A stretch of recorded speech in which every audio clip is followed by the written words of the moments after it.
Hi, my name is Gabrielle Gruszynski. I am 18 years old and I'm a senior attending Lake Oconee Academy High School. And this is my video submission for the Davidson Fellows Literature Project.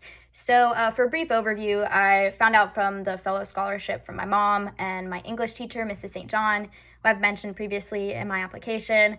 I looked more into it on the College Board scholarship website. Like I said, also previously mentioned, I really had like a passion and a love for literature from a really young age. I remember my mom and I sitting on my bed when I was about 7 or 8 reading Nancy Drew and Amelia Bedelia, and me just absolutely loving it because my mom has like this almost like, I don't know, like inflection in her voice and like almost a character, and she really portrayed like the ladies in those books really well, and it really just enthralled me. So after that, I really started to investigate more career pathways and ways that I could further my English lit education. So like creative writing classes, attending Georgia Governor's Honors Program as a comm arts major, which is basically in English, pure pragmatics coach with my mom. She's a speech pathologist at our local hospital, and sometimes I come in and work with her autism patients on effective communication.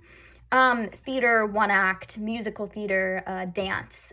But for me, all of these are like a form of the arts, and they allow me to express myself in what I feel is the most raw form of communication, both verbal and physical. So this is what brought me to apply for the fellows. I'm always looking for outlets to improve my writing and my creative skills. So regardless if I receive any monetary compensation for this scholarship project, getting the chance to have my work reviewed and exposed to other people, their thoughts and opinions, their personal interests, etc., is more fruitful of an opportunity than the latter, I personally feel like. I also feel that submitting my project will help benefit the cultural sphere and the professional conversation surrounding literature itself. I feel that writing is one of the only ways we can connect or speak or communicate on shared experiences. Getting to read or speak about shared experiences helps people to connect to each other, and I hope to contribute to that with my project. Needless to say, this project took a long time to complete. I think we're going on like 3 or 4 months now. Yeah, for sure. Of like blood, sweat, and tears, stereotypical.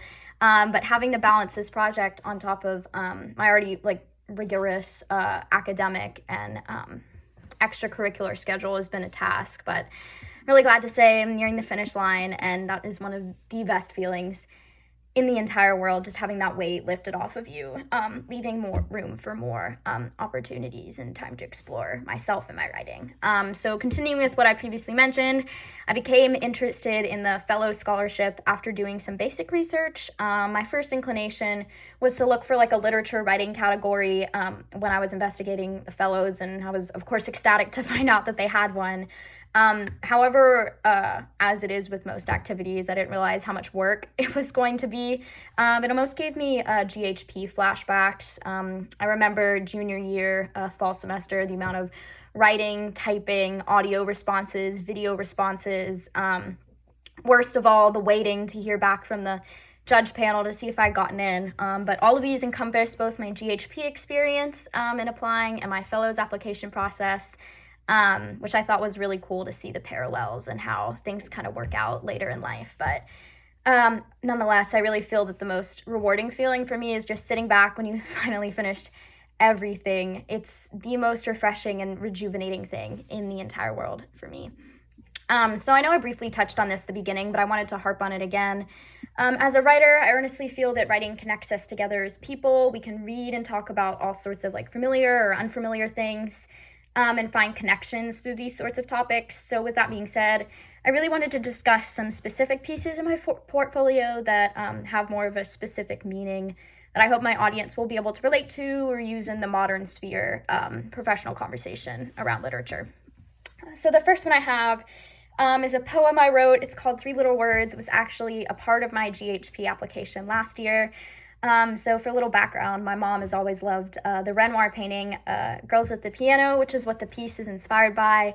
My sister and I are both musically inclined. She plays the piano, I sing. We both have blonde and brunette hair, so she's always just really loved it. We got the chance to see it at the Met way back in the early 2010s when we went to New York City, and that was obviously a really fruitful experience for me, but just the love that she felt for that really kind of countered like how I felt towards the painting. As tragic as it sounds, like, and a little weird, I rarely ever say I love you to people. I usually show it in like different ways, like gift giving or actions versus words. But connecting my inability to say those words and like the painting about sisterly love and how my mom felt about it was kind of a cool irony I really wanted to explore. From the get-go, I knew it was going to be a poem. Poetry is my my favorite form of writing. It's one that I always go to when I decide I want a new project. But with the COVID pandemic and everything that's going on right now, I feel that both of my parents are on the front lines. Like I said, my mom works in a hospital. She actually works with COVID patients sometimes doing trach studies. And then my dad works with the government as a FA flight inspector. But seeing it like the way it's impacted people and the people I love specifically, it really, really hurts. And I guess I found a way to incorporate that hurt into my piece, since it has an overall like mundane feeling. But regardless, I feel that my poem embodies the concept of what loving too much can do to a person, but also counters that with the fear of loss and not showing enough love that I plagues a lot of people with the times that we're going through with the pandemic and everything.